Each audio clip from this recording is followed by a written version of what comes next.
Joel, your experiment this week is the Magic Voyage of Sinbad. We whipped it together specifically to cause pain, and we did it our way.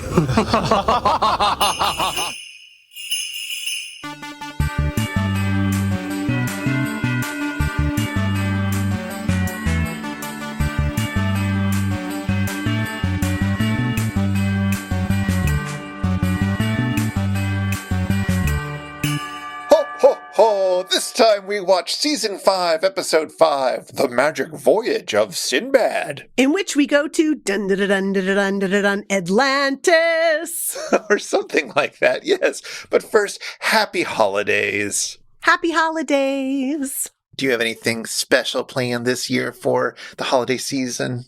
Oh, just gathering together with family and eating. How about you? I don't get together with family because I have a cat, and my cat needs constant care and attention. She also needs to eat. She does need to eat, and so I need to stick around with her. But that's okay, because she's cute and we have fun. And she is your family. And she is family, absolutely. And sometimes that gives me an excuse to go and do a big charity stream on the Megaphonic Twitch stream. Ooh. So, keep an eye out. Maybe I'll be doing that. Who knows? I've done it before. I'll do it again. But otherwise, we've got another thing to announce. We've got a special present lined up for all of our listeners. Well, not all of them. Just the most special ones. Just the ones who've given us a present. We have presents for those who give us presents. They've already opened that present because this episode is almost certainly coming out well after the holiday itself, or well after Christmas anyways. Hopefully before New Year's. It's going to come out before New Year's. Okay, anyways, yes, as we discussed last time, we did indeed record a very special podcast with the rest of our Megaphonic friends, or at least a bunch of them, all about the greatest story ever told, starring, you guessed it, Donald Pleasance, and featuring one line from, you also guessed it, Angela Lansbury. Yes, both spectacular inside of the movie The Greatest Story Ever Told. It's a heck of a movie, by which I mean don't watch it, just listen to us talk about it. Yes, it was definitely rough to watch, but it was lots of fun to talk about. So, listeners, if you want to hear us talk about that for a while, you can go over to patreon.com/itsjustashow or itsjustashow.com/Patreon. And if you offer us any money at all, we will tell you where to find that and listen to it. And, that would be cool. Mm-hmm. Hey, do you know what, Charlotte? What, Chris? I was looking over the numbers, and we missed something that I was hoping to make a big stink about. Oh, what could we possibly have missed? We are halfway through MST3K. No. You mean the existing MST3K? Well, they keep pumping them out, yes, but I think we are currently on track to stay ahead of them, because although Season 14 was quasi-announced after the Christmas episode that just aired, said that we'll find out more in the new year, and that's very exciting. Mm-hmm. Very much looking forward to hearing the details about that.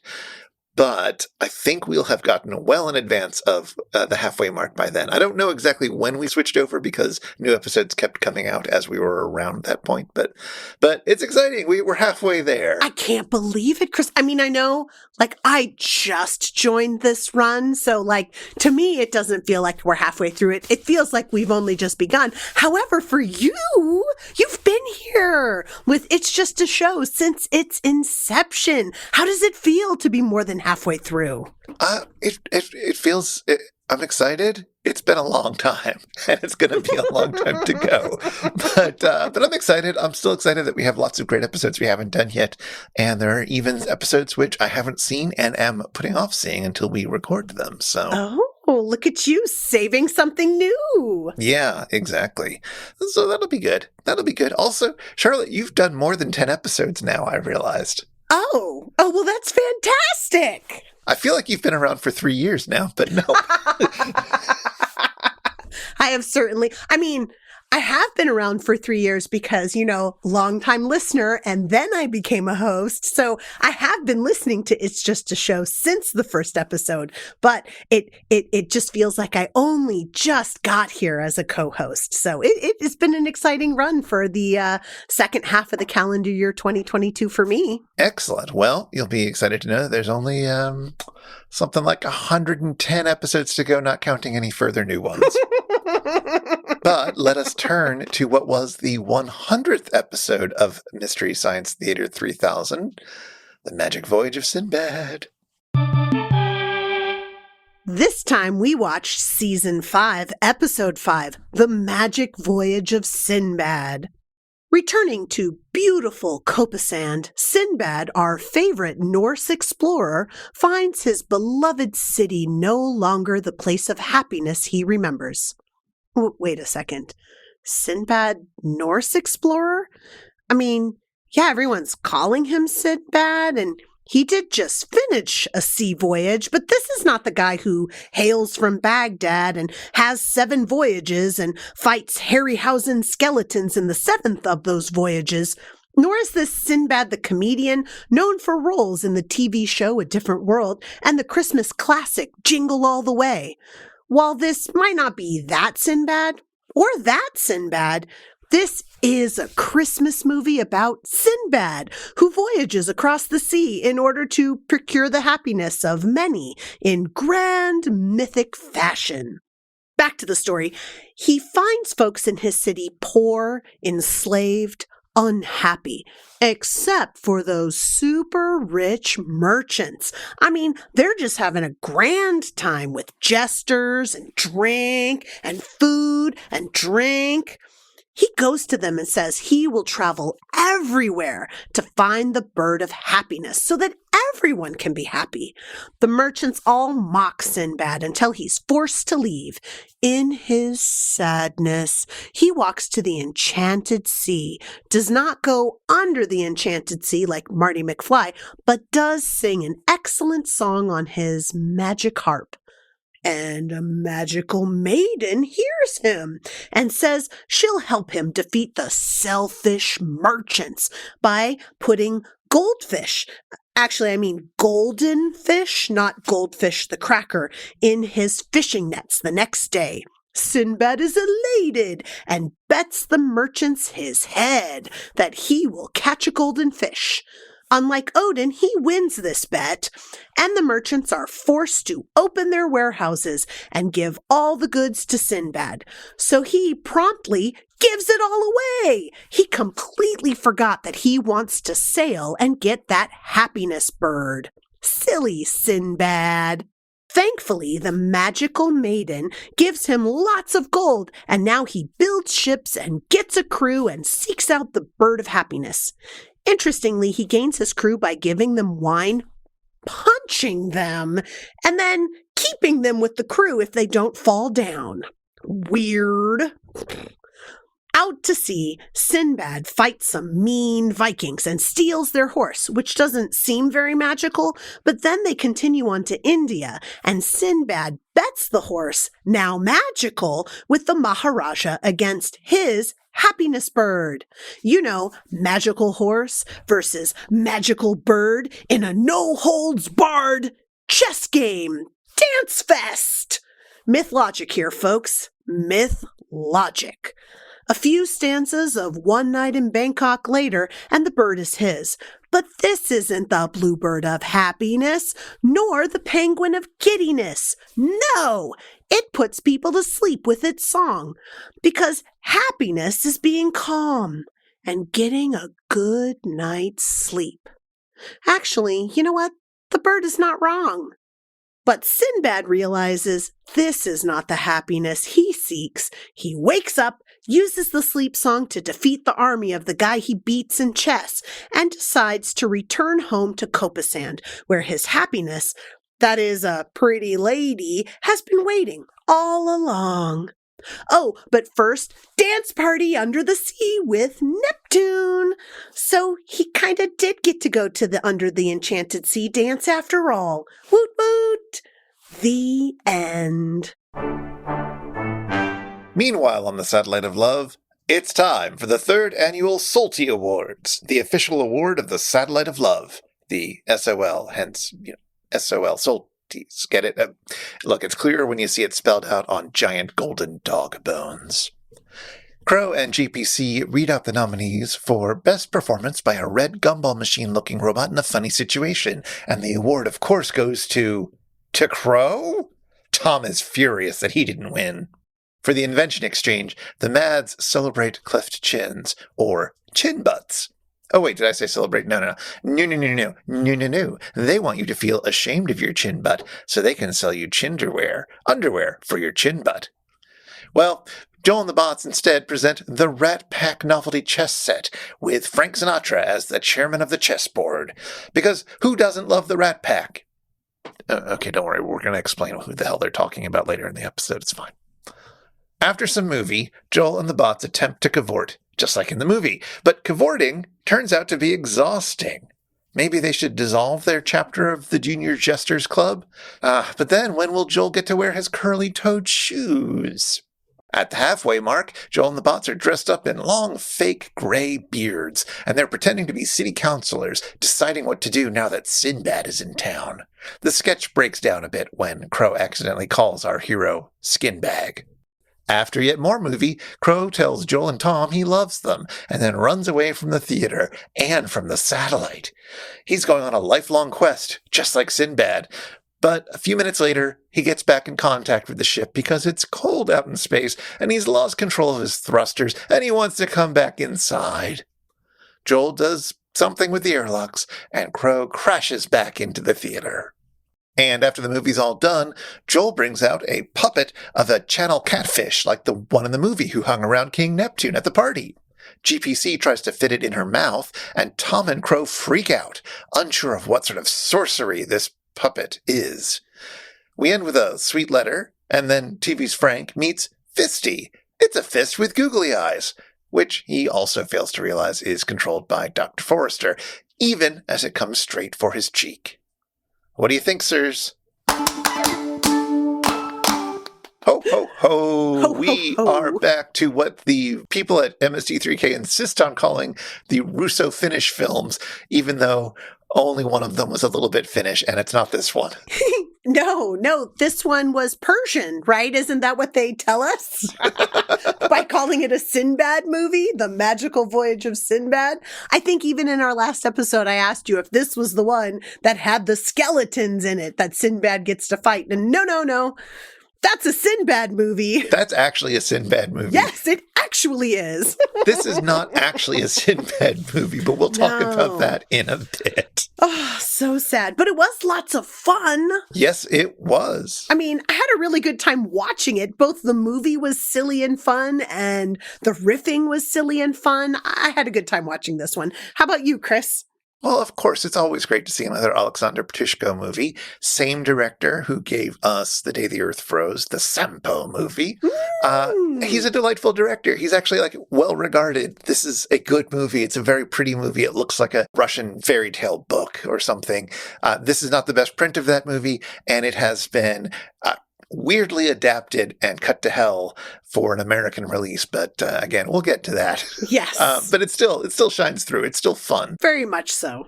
And the riffing is pretty good, too. I don't love this episode quite as much as The Day the Earth Froze, but it's still pretty solid. Mm-hmm.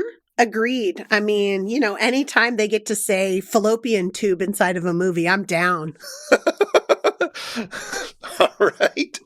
I mean, they showed up. They showed up in the underwater kingdom when he was walking along with the magical maiden under the sea. Mm-hmm. Because that's, I guess, what undersea sponges look like. Did you know this movie is considered pretty good? I mean, pretty good seems so nebulous. Chris, maybe you could give me some context for understanding what pretty good means. Well, this was shown as part of the Venice Film Festival in 1953 when it came out. And it won the Silver Lion Award for Best Director. Aww. I feel like there's going to be pieces of that direction that we're going to miss because of the way that this was all cut up. But I can see that. It looks like a lot of fun. It looks like a good movie to watch. The committee apparently also singled out Sergei Stolyarov, the actor who plays quote-unquote Sinbad. They signal him out as a great actor, one of the greatest actors in the history of cinema. Oh, okay. I don't know if I would go quite that far, but, he did a perfectly fine job. It's a tricky claim because this is not the style of acting we like anymore. It's true. And the story has like really strange myth logic where there's all these pieces that don't really fit together into a big coherent whole. Yeah. And there's not enough sort of humanity poured into it through the acting or the screenwriting or the translation to allow it. Also, of course, this is not his actual voice. This is a voice actor dubbing over it. And I've watched a little bit of the original Russian version of the movie. And I think the actor comes off a bit better there when he's speaking in his own voice. A lot of the characters do. This is no surprise. No, nor would it be. Yeah. But I mean, even their dubbed actor seems to have the kind of joyousness that his face is showing. And, like the extreme, also the extreme emotional shift into sadness or frustration or just those turn on a dime shifts that happen emotionally inside of myths. Yeah. Anything else you want to say about the episode before we head into specific topics? No, I think that we should move into the topics simply because there's so much we could say about just kind of the weird myths that they're kind of stringing together into one storyline, some of which feels like it fits and some of which is just totally weird, but it's lots of fun. So let's just get into it. Oh, do we want to talk about why this is a Christmas episode before we move on? Oh, I mean, it's a Christmas episode because we're doing the Russian Finnish movies as Christmas episodes. That's why. But it's also the case that so many of the riffs talk about Christmas.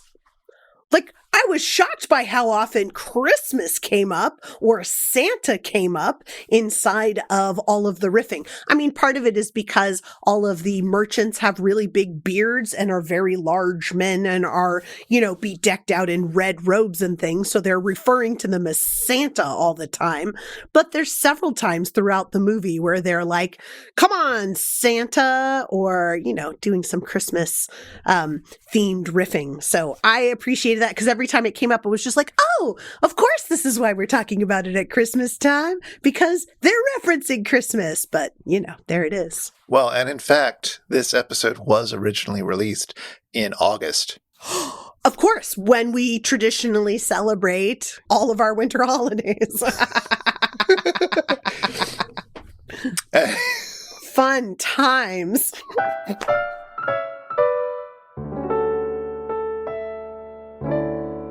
So let's talk a little bit about what this film actually is and where it came from. Okay. Once upon a time, there was a country called Russia, which I guess still exists. And once upon a time, it was the Middle Ages. That was a long time ago. It was a few hundred years ago even. It was even before Ronald Reagan was born.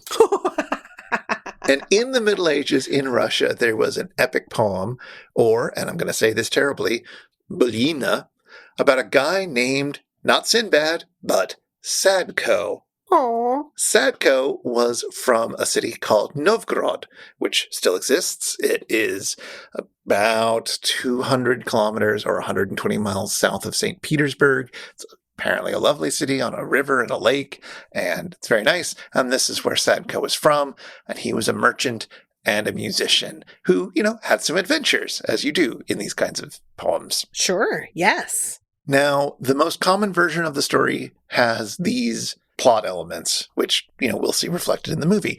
First off, it starts with Sadko out playing his gusli. That's the name of that instrument that he's carrying. That's sort of very Russian lute type instrument. I guess it's not just strictly Russian. It's in a few cultures, but we don't get to see it very often if you don't grow up from one of those cultures, but you do grow up in America. You know what I mean. It's not an instrument I'm super familiar with. They called it a harp inside of this translation. Am I remembering right? I think they do, yeah. I mean, it definitely doesn't look like what we think of as a harp. So I saw a translation of the medieval poem that referred to it as a dulcimer, which is also not quite what it is, but it's closer than harp. Yeah, definitely closer than harp. Anyway, he takes his gusli and he goes out to the river and he plays some music, and the king of the sea likes it. Not his daughter? Not the daughter, no. The actual czar of the sea likes it. And he tells Sadko to make a bet with the merchants that he can catch that golden fish, and he does, and he wins the bet, and he becomes rich. Just like in the movie. Nice. So it wasn't actually Sinbad's idea in the original poem. It was the King of the Sea's idea, because, like, in the movie, Sinbad all of a sudden makes the bet. But, you know, the maiden has told him, like, I'll make sure that the fish gets in your nets. Exactly. I mean, it sounded like she was just trying to finance his operation rather than make it a big production for the whole city. But Sinbad just, you know, went that extra mile for all of us. Well, but that doesn't happen in the original myth. He doesn't get all communist in this version. Ooh. Oh. That's more of a Soviet thing from the 50s, I guess. No, instead, he becomes a merchant, and he uses that to fund going out to sea and doing a lot of trading and getting even wealthier. But, while he's doing all this, he isn't respectful to the king of the sea. Oh. And so the king of the sea decides to just stop the waters and make poor Sadko and his sailors stuck there. Oh, so it's not a turbulent sea trying to drown him. It's just nothing. You're done. Right. The turbulent sea comes in later because as they're trying to, you know, make things nice with the king of the sea again, they throw in a bunch of gold, but that's not enough. They need something a little bit more. So Sadko offers himself and plunges into the water and meets up with the king, who asks him to play some more music. And everybody sings and dances just like in the movie. And that's what makes everything all turbulent. The singing and the dancing. Well, that kind of tracks with the movie, except that the turbulent sea doesn't actually hurt any of the ships. Does it hurt the ships inside of the poem? It threatens to, but then the sailors pray to the patron saint of sailors, who goes down and tells Sadko to cut it out, break his strings if he has to, but just figure out a way to stop playing. And he does. And then, similar to in the movie, the king tells Sadko to pick one of his daughters to marry in order to sort of keep him down there. Yeah. And the patron saint tells him to pick this one in particular, who may be the patron saint of the local river. Anyway, the two of them get married, but importantly, they don't do it. Oh. They do not consummate the marriage that night. Is it a marriage if they don't? I mean, hasn't that been a plot point in a movie or two?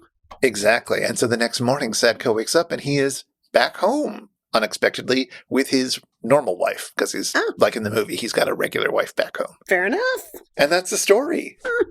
So it's sort of a very mythic poem with a few things that happen that are kind of memorable. And I guess you could make some sort of, you know, this is about being respectful to your patrons or something like that. You can make some sort of moral points with it and tell fables around it. No bird of happiness? There is no bird of happiness at all. It's just general trading with other places, but not for magical items? It is God does a favor to a guy doesn't respect God makes his life hell, but he manages to get away with it by, you know, somehow.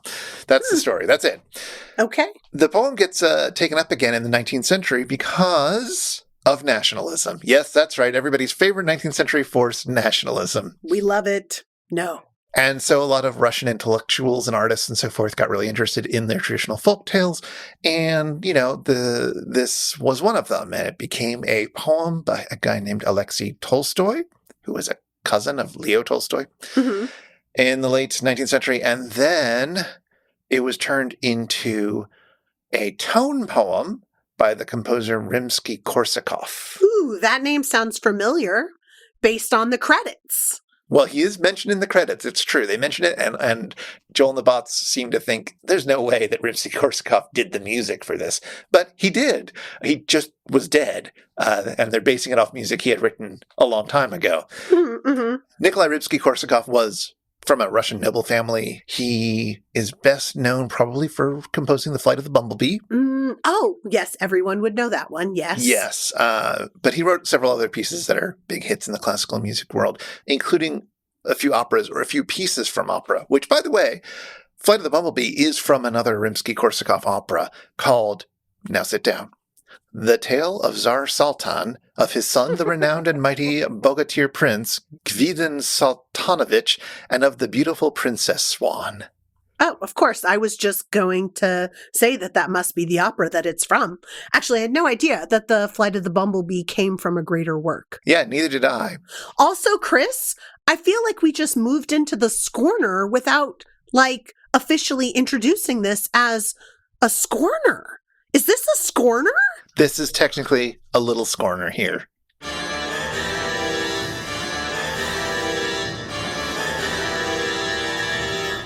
Oh, thank goodness. I knew I was in a Scorner, but without the music, I just wasn't sure. Well, we do sort of smoothly go into an interest in this story to an interest in the specific score, because Rimsky-Korsakoff wrote a tone poem based on this story, but that's not directly the music we're listening to in the score. He was a bit of a perfectionist, Rimsky-Korsakoff was, apparently, and he kept revising the tone poem that he wrote, the symphonic piece that he wrote based on Sadko. Even though it was a big hit, he kept revising it again and again, and ultimately he decided to just one-up it and make an entire opera based on it. Oh my gosh. And the opera plot is a lot closer to the movie plot.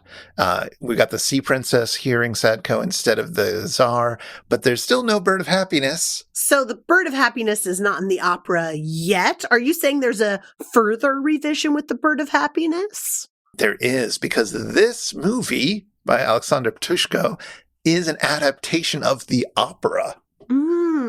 So the song that the Bird of Happiness sings, is that from the original opera, or was that something that was new added for this film? Ooh, that's a great question, and I don't have the answer to it. I think it might be based on something in the opera. I have not seen the opera because time.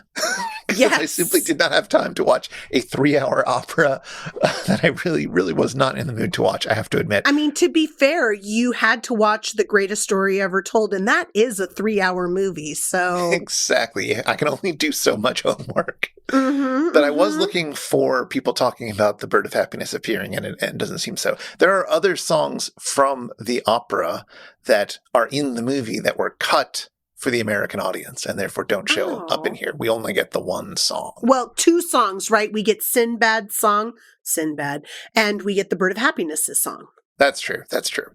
I think the Sinbad song definitely has to be from the opera. It just screams American performing an opera piece in a style that is not quite appropriate for it, but there you go. The other thing that's new to this film version of it is the moral of the story, which is, that happiness is at home. Exactly. That's not how the opera ends. That's not an opera ending. Come on. That's a cheesy mid-20th century movie ending, if ever I saw one. It also seems like a weird ending or a weird moral when your main characters are seafarers. They sort of have to go back out again. You don't get to merchant at home. We will do a segment on Alexander Ptushko someday, probably next Christmas, when we cover the third of his films that were done on Mystery Science Theater 3000. But then this film got picked up for an American audience by Roger Corman. Well, I was going to say no way, but then I'm like, well, way. You want the no way? Do you know who the person is who was in charge of the adaptation of the script? I can't imagine. He's not credited, so there's no real way you would know unless you went digging for this piece of trivia, but it's Francis Ford Coppola. No way. So does that mean Francis Ford Coppola is the guy who decided to name him Sinbad? No, that's clearly Roger Corman. Why do you think they called him Sinbad? I think they called him Sinbad because they couldn't use a Russian name because it was the Cold War. That's part of it, but also because they wanted it to look like it was a sequel to The Seventh Voyage of Sinbad by Ray Harryhausen. But anybody who knows anything about the Sinbad myths would know that he only had 7 voyages. There can't be a sequel. There were sequels to that movie, however. Later, in the 70s. Were they sequels or were they prequels? Well, there were 2 other films made by Ray Harryhausen, The Golden Voyage of Sinbad from 1973, which stars, amongst other people, Carolyn Monroe from Star Crash. Ooh. And Tom Baker from Doctor Who. Ooh. Sans scarf, I assume. I haven't seen it. I assume the scarf was surgically attached to him. I'm sure all Doctor Who fans agree. It's also got John Philip Law from Space Mutiny and Danger Diabolique, as well as Barbarella. My goodness. But they didn't do Barbarella on MST3K, so who cares? Not yet, Chris. Come I don't think they would, but maybe. I'd be happy to talk about it with you someday. And then there was another Sinbad movie that came out in 1977 called Sinbad and the Eye of the Tiger. Which the famous song comes from. No. It doesn't. No, it doesn't. Eye of the Tiger is from Rocky, so... I assume it's inspired by it or something, but It totally seems like it should. It does. Yeah. It does. And I don't know if there is a connection between the two because my deep dive decided, nope, I got to start climbing back out to the surface at this point. But that is where we got this movie, and that's one of the reasons why a lot of it is so weird. Huh. Well, I mean, I was honestly willing to just go along with myth logic with the whole thing because, myth logic has none. It just doesn't, right? We're just going to move along and things are going to happen and eventually we'll come out on the other side. And if we've learned a thing, we've learned a thing, but myth. Fun times. Hey everybody, it's time for the Shallow 13. It's time for the Shallow 13 festive facts about today's experiment, the Magic Voyage of Sinbad. Go, Chris, go! Right, so, the Rat Pack chess set that Joel invents. The Rat Pack was a cute name for a bunch of 50s and 60s entertainers who liked to hang out together and drink together and film Ocean's 11 together and whatnot. And as the chess set reflects, the ringleader of the Rat Pack during its most memorable period was singer, actor, and alleged mobster Frank Sinatra. So who else is in the chess set?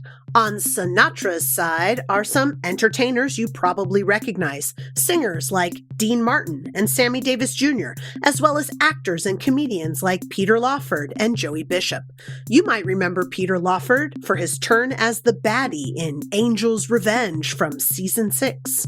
He would eventually get on Frank Sinatra's bad side and get kicked out of the group. See, Peter Lawford was married to Patricia Kennedy, sister of John F. Kennedy. Sinatra, at least in the early days, was a big lefty and campaigned hard for JFK. Then, in 1962, Lawford tried to arrange for President Kennedy to come over to Sinatra's house for a sleepover party. Sinatra was so excited, he built the president a helipad and everything. But Robert Kennedy told his brother not to go because of Sinatra's mob ties, and so JFK had a slumber party with Bing Crosby instead. Sinatra was so mad, he decided this was all Peter Lawford's fault and stopped being friends with him. He stayed cool with Bing, though. Sinatra's side of the chessboard also includes Shirley MacLaine, Sammy Cahn, and Jilly Rizzo. Surely Shirley, who starred in Terms of Endearment, Steel Magnolias, and of course, Madame Suzatska. Sammy Cahn wrote a bunch of classic songs, including Let It Snow, Let It Snow, Let It Snow. But Jilly Rizzo? Jilly Rizzo ran Jilly's Saloon in Midtown Manhattan, where Sinatra liked to hang out. Sinatra helped get his man Jilly a few gigs, like he shows up on Laugh-In a bunch, and he makes an appearance in Cannonball Run 2. Rizzo would eventually be convicted for millions of dollars in fraud and sentenced to a bit of community service. Okay, who's on the other side of the board? Who are the Rat Pack's nemesis? There's comedian Shecky Green, who you may remember because how can you forget a name like Shecky Green? Shecky Green makes appearances, small ones, in such films as Splash, Mel Brooks' History of the World Part 1, and Wonton Ton, the Dog Who Saved Hollywood, which we mentioned back in episode 84. Then there are some gossip columnists. Kitty Kelly is most famous for her juicy, unauthorized biographies. Her Sinatra biography, titled His Way, came out in 1986 and detailed his mob ties. Sinatra threatened her with a $2 million lawsuit, which he soon dropped. There's also Liz Smith, who wrote a syndicated gossip column and who frequently criticized Frank Sinatra, quite rightly, for being a bully. That is, until someone arranged for her to meet Sinatra, and I guess she was overwhelmed by his charm. We'll put a link in the show notes to an article she wrote about her encounter with the guy. Then we've got another gossip columnist, Earl Wilson, who also wrote an unauthorized biography of Sinatra. This one in 1976. Sinatra threatened him with a $3 million lawsuit, which he soon dropped. I sense a pattern. Then there's mobster Sam Giancana, who has been connected with both the election of and the assassination of John F. Kennedy. Seems unlikely he did both, but you never know. I'm not entirely clear why Giancana is on that side of the board. After Sinatra's death, which was after this episode aired, evidence emerged that the two were friends. Well, maybe Giancana was playing the long game. Nearly done. Judith Exner is next, and she was apparently the lover of both John F. Kennedy and Sam Giancana. Seems she was introduced to both of them by one Frank Sinatra. She wrote a tell-all memoir in 1977, which was turned into a TV movie because why not? And finally, we have presidential brother Bobby Kennedy, and then finally, the ringleader on that side of the board, Mitch Miller. Mitch Miller was a band leader, and he had a TV show called Sing Along with Mitch, and he was hopelessly square. Miller produced a few of Sinatra's recordings, and Sinatra hated how hokey they were. In this case, Sinatra probably had a point. And that's time. So how much would you love to have a copy of a Rat Pack novelty chess set? I tend to actually not particularly want novelty chess sets. I have one. Okay, so I don't have a Rat Pack one. We'll grant that. And I have one that's a Super Mario Brothers one. Oh. Yeah, I have a Super Mario Brothers one. I used to have a Simpsons one as well. And the nice part about Super Mario and the Simpsons is that I'm super familiar with the characters that each of the chess pieces is built on. So I can actually form some sort of a memory for what moves they're supposed to make. Wait. Is Waluigi the Black Queen? No. Waluigi and Wario don't show up in the Super Mario chess set. What? I know. They don't show up in the chess. I don't know what to tell you, Chris. Not only are they left out of most games, they're also left off of the chess set. It's Bowser and Bowser Jr., who are the main two baddies. And then they have the, oh my gosh, the wizard. The wizard? The wizard guy, why can't I remember his name? Anyway, you're looking him up. I know you are. Yeah. Just one of like the wizard Koopas? Like the turtle wizard? Yeah. The magic Koopas, I guess they're called? Sure. I don't know. He's in a wizard hat. He's got a wizard cape. He's got a staff. He rides around on a broom. It's a wizard. Anyway, he's like the knight or something like that. And I can't remember what anything else is, but the little Goombas, the mushrooms, those are the pawns. That's all I remember. I'd have to go look at the chess sets to see the rest of them. But yeah. They cut Wario and Waluigi. I know. For a wizard? I know. It's wrong. I don't know what to tell you. I can't apologize enough on behalf of the Nintendo crew and the creators of Super Mario Chess for not including Waluigi and Wario, who are clearly the true nemeses of Mario and Luigi. Maybe they were doing it in order to make the two different sides of the board seem more opposite, but how do you get more opposite than Wario and Waluigi? They're sort of made to be the opposite. Anyway, we're getting outside of the real topic here, which is chess sets. I don't have a Rat Pack one. I find the novelty ones really hard to play because chess is not a game that I play very often, and so I always have to be refreshed for all of the rules and everything. And then if you have a novelty chess set, you have to remember the piece types, their moves, and which of the novelty creatures are those pieces. So if I play chess, I prefer to play with a real set. Yeah, I as somebody who plays chess more than you, I go in and out of periods of playing chess.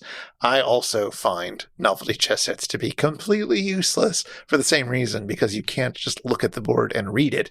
You're just stuck with a bunch of figures, and it's like, okay, well, wait, that's Bowser. What am I supposed to do with him?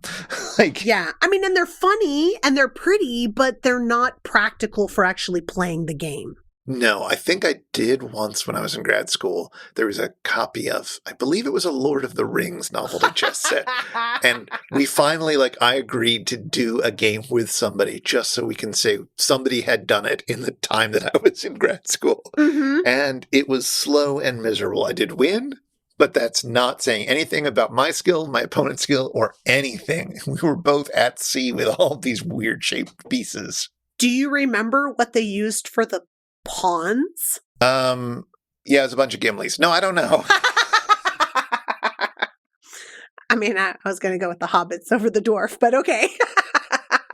I mean, I assumed the orcs were the pawns, but I just don't even know what you would use for the, quote, good guys. All right, I just did a Google. If I am looking at the one that we played on, which may or may not be, it looks like it is just random hobbits. Random hobbitses. Okay. There's a Gandalf. Gandalf is the king.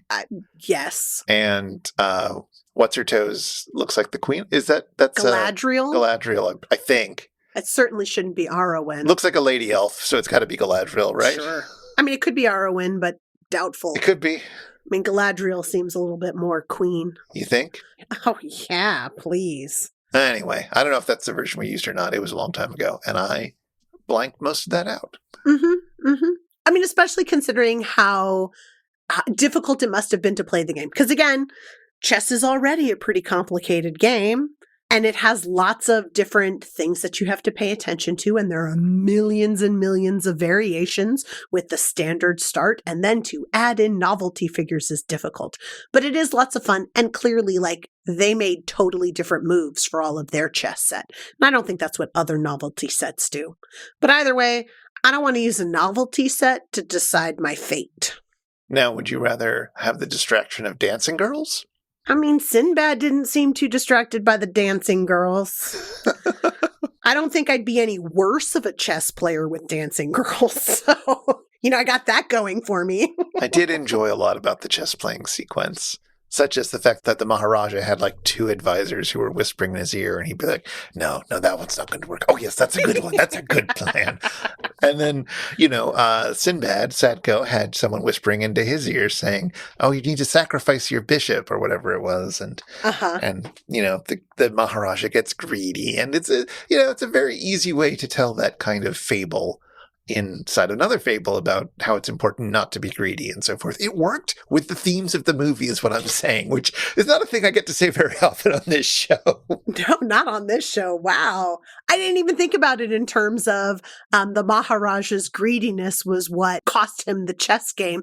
And of course, it is the merchant's greediness that is happening in Copasand as well. I didn't even think about that. Chris, look at you. What an excellent connection to make. I learned so much. I hadn't even thought about that until we were just talking about it, because when I watch an MST3K episode, rarely does that side of my critical analysis brain get to be used. It just sits off in the corner, picking its teeth. Well, and you think about this as a string of myths and a string of stories. At least there's something to connect them all together other than just using the same main character. So that's kind of cool. Yeah. Do you think the dancing girls would have distracted you from a game of chess? I think the weird giant pieces would have been even more distracting, which is kind of what we were just talking about. But yeah, I don't know. I'm curious to try it. If anybody wants to be dancing around while I play chess with somebody someday, I'm all for giving that a go, but I probably won't bet very much on it. I don't want to talk about Sinbad the comedian, so let's talk about something else. What else would we like to talk about? So there is a riff that gets made in several episodes of MST3K that I don't think you guys have talked about before. And that is they reference a series of ads for Taster's Choice. Perchance I have won. This is the latest Taster's Choice ad. Yes, I remember those ads. I remember these ads quite fondly as well. I mean, and for many reasons now, partially because MST3K references them. I think my favorite reference inside of an MST3K of Taster's Choice is from the Manos episode, where they refer to like Torgo's Lecce leering in as the next installment of the Taster's Choice ads. Right. But I wonder if our listeners now even know what those ads are, or if they even know what Taster's Choice is. Well, I assume several of them do, but for the ones who don't, let's talk about it. Taster's Choice it's coffee, sort of. It's instant coffee or something, right? Yes, it's instant coffee, and essentially it's made where they brew coffee just like you normally would, and then they dehydrate it using various different processes to remove the water and to leave just behind coffee crystals, so that then what you do is you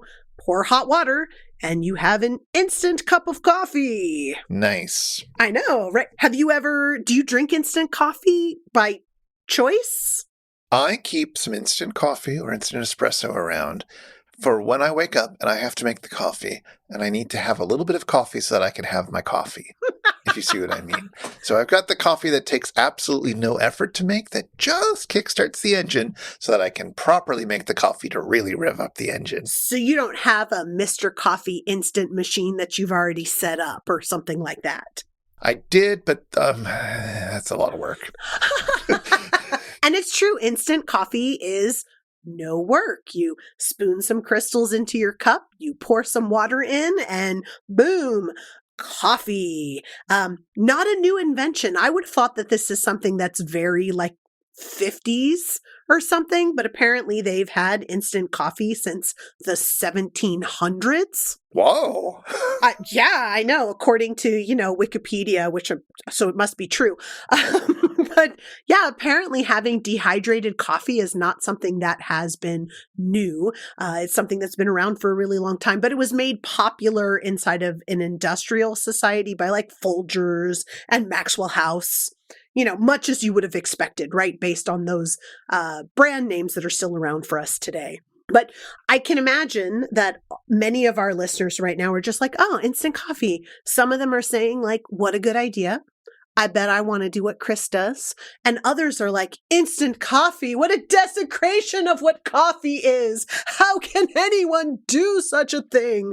Right? Like instant coffee, not really something that's being held up by coffee snobs as the greatest way in which to ingest this blessed substance. No, because it tastes awful.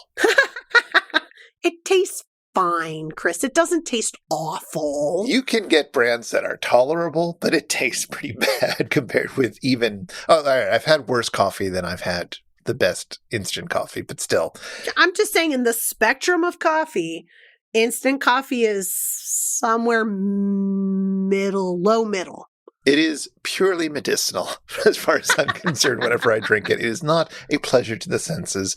It is just to get a little bit of caffeine. And instant coffee, as you may know, has less caffeine in it than regular coffee. Which is shocking to me because, like, what's the point of that? Although I have to say, anytime I've had instant coffee, I've just about doubled the amount of spoonfuls that I need in order for a cup of coffee. So I'm having extra thick coffee for my instant coffee. So, I will say, even that aside, that's true. They encourage you to make a weak coffee because that was the kind of coffee that was most popular when instant coffee became a big thing. But even if you make it to the same level of density, so to speak, as a regular cup of coffee, it still has less caffeine in it than a typical cup would because of the method of extraction, which I learned about because there's a YouTuber named James Hoffman who I watch, who is a deep coffee nerd, and he just did a big caffeine analysis of various types of coffee and various production methods and was startled to realize what was going on. So we'll have a link in the show notes to that. It's a delight, but I'm done. I'm done nerding out about that now. But that's not what they're referencing here when they're talking about the Taster's Choice ads. They're not talking about instant coffee at all. They're talking about a very specific ad campaign. And this is an ad campaign that is based on the idea that instant coffee is a sophisticated coffee for sophisticated tastes that beautiful and wonderful, desirable people drink. Mm. And I see this clearly as an extension of the whole Grey Poupon ad campaign that was all about like hoity-toity rich people like sharing special mustard. And then they're putting, which is just mustard, right? Like it's fancy mustard and it's nice. French mustard. It's very French, and that means fancy. Seriously, it's like fancy mustard. And now you can have fancy instant coffee as well with Taster's Choice. So like they built this whole ad campaign, which was kind of a combination of that Grey Poupon, high quality, high class thing with a soap opera. Yes, that was the big thing I remember was that Yes. they ended with cliffhangers, Oh, and everybody would get yes. very excited when the new ad dropped, even though it was an ad, so you didn't know when to watch it if you wanted to find out what was going to happen next. No. And for those people who have never seen this, of course, we'll put a link in the show notes to at least the first couple of them. But this was a couple of people who lived inside of an apartment building. A new person moves in. It is a male living in an apartment. And there is a female who knocks on his door and is like, "Oh, I'm throwing a dinner party and I've run out of coffee. Can you help?" And of course, like, the facial expressions are phenomenal because you can instantly see like a little desire spark going between the two of them. And he talks about, well, I mean, I have Taster's Choice. Are your guests sophisticated enough for such a thing as Taster's Choice? Only they're serious. They're not giggling like we are. And then she's, of course, well, I think they'll be able to handle it. And it's just, it's this lovely meet cute. We love the meet cute, right? And then there's the follow-up across a series of commercials about this. You remember seeing these? Oh, yeah. They were huge. People talked about them. This was like, Oh, yeah. even as a kid, I was enough of a nerd to like pay attention when people were talking about an interesting new advertising trend. Mm-hmm. Somehow that seemed important to me and exciting when I was 15 or so, whenever these ads started coming out. Yeah, I totally remember the ads, of course. I mean, again, I wasn't like a devotee of them. I wasn't like trying to follow each chapter, but I was aware of the phenom behind it. And I was aware that people were excited about this as a new kind of advertising. Do you know that there were 12 of them? I'm not surprised. It went on for a few years. Okay, there were 12 in the American version because there was an original British version. Same coffee, same actors. They refilmed everything and made these actors have American accents, with varying degrees of success. And just, they had a British series of these ads. They had an American series of these ads. There were 12 of them. It chronicled the progression of their relationship, always ending in a place where you're just like, oh, will they, won't they? Yeah. Will they, won't they? Until finally there was the ad where they just straight up had sex on screen for 30 seconds. And it sold a buttload of coffee. I mean, good work, Taster's Choice. Woo, Full Frontal was a bold choice in 1993, but they went with it and it was worth it. Every inch of coffee that was sold was entirely worth it. I love it. These ads are lots of fun. Again, anybody who hasn't seen them, I highly recommend watching a few of them.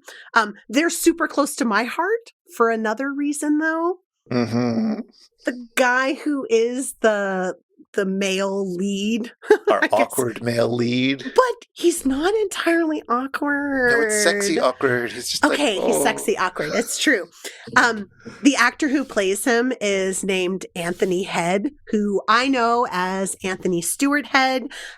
People may know him from the show Merlin more recently. He plays Uther Pendragon, but I know him as Librarian Giles on Buffy the Vampire Slayer. And he's one of my favorite characters in that show. And we've already talked about how much I love Buffy the Vampire Slayer and how it's like my favorite ever. So it's wonderful for me now, especially to see Anthony Head inside of those ads. Because at the time when I originally saw them, I had no connection with his face. And now I have a greater connection with it. So I'm just immediately like, oh, yeah. So how could she possibly choose the ex-husband? Look, her adult son, even recognizes that she's in love with Giles. Aren't we all in love with Giles? I'm in love with Giles. We mentioned Anthony Head one time before, and we mentioned his Uther Pendragon association, and we also mentioned his brother. Oh. You know who Anthony Head's brother is, of course. No, I don't know who Anthony Head's brother is. I'm a little, focused on one. Well, Anthony is the more attractive and probably the more talented of the two, but his brother is a guy named Murray Head, who had a big hit in the 80s with a song called One Night in Bangkok from the musical Chess. Shut the front door. That's so perfect. Way to bring it all back full circle for us, Chris. Well, you got to thank the Heads for that. Thank you, Heads. Well, Charlotte, we said a lot of things about the Magic Voyage of Sinbad, Sadko, whatever. I am ready to dive back into my spiked eggnog and just bliss away the rest of the holiday season until the new year comes and takes 2022 away. But before we go and before we say goodbye, is there anything else you wanted to mention about this episode? There was, and for our listeners, I want you to know that Chris talked me out of making this like a whole segment because it's kind of a downer. There's a bunch of social justice issues that they comically reference during the course of this film and inside of the riffing. One of them, they talk about the Rodney King trial. In another one, they talk about the date rape awareness movement and the sexual assault awareness movement, that is Take Back the Night.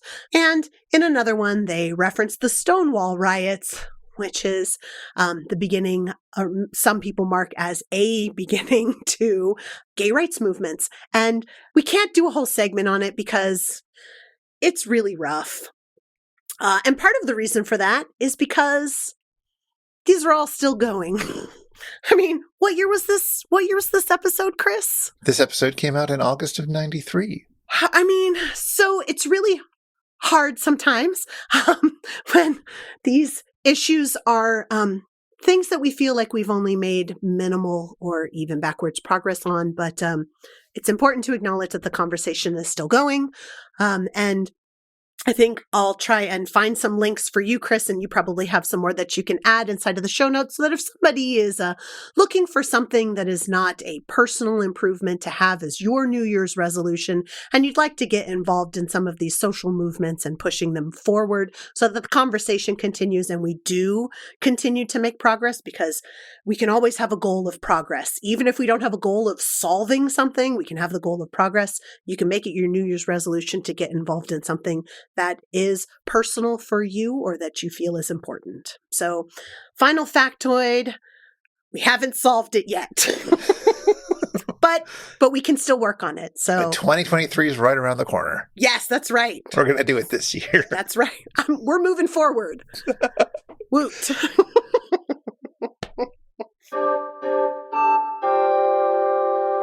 If you've been affected by the issues on this show, if you've ever been to a party under the sea, or if you'd like to ask us anything, get in touch with us. Our website is itsjustashow.com, and we're technically still on Twitter for now at itisjustashow. Either way, we'd love to hear from you. This show is made possible by listeners like you, and like our randomly selected supporter, Sean. Thank you, Sean. For as little as $1 an episode, you can be like Sean. You can help us research and record this show, and you can hang out with us on a friendly Discord where sometimes we all sit down and watch MST3K episodes together and live stream our reactions. You can listen to our superfan bonus bits, and you can listen to Charlotte and me and a bunch of other cool people talking about the greatest story ever told. Find out more at itsjustashow.com/Patreon or patreon.com/itsjustashow.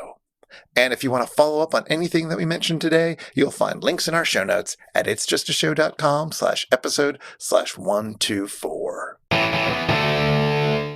Well, Chris, we have It's January. We got to do another camera. They did it. They did it. They did it to us. They went and recorded another camera. We thought we had done them all.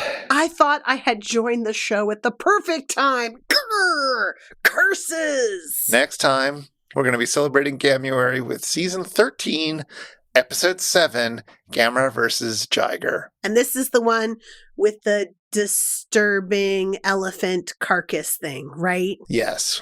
You may want to look away when they start talking about elephants, and you get to see a black and white film inside the film about an elephant whose trunk is full of worms or something. All right. Otherwise, it's fine. Okay. But- All right. Well, I will brace myself for looking away at the perfect time. But until then, follow your hearts to happiness. Ugh, stop looking into my soul. shame fuels the economy. Take it away, Theme Squad.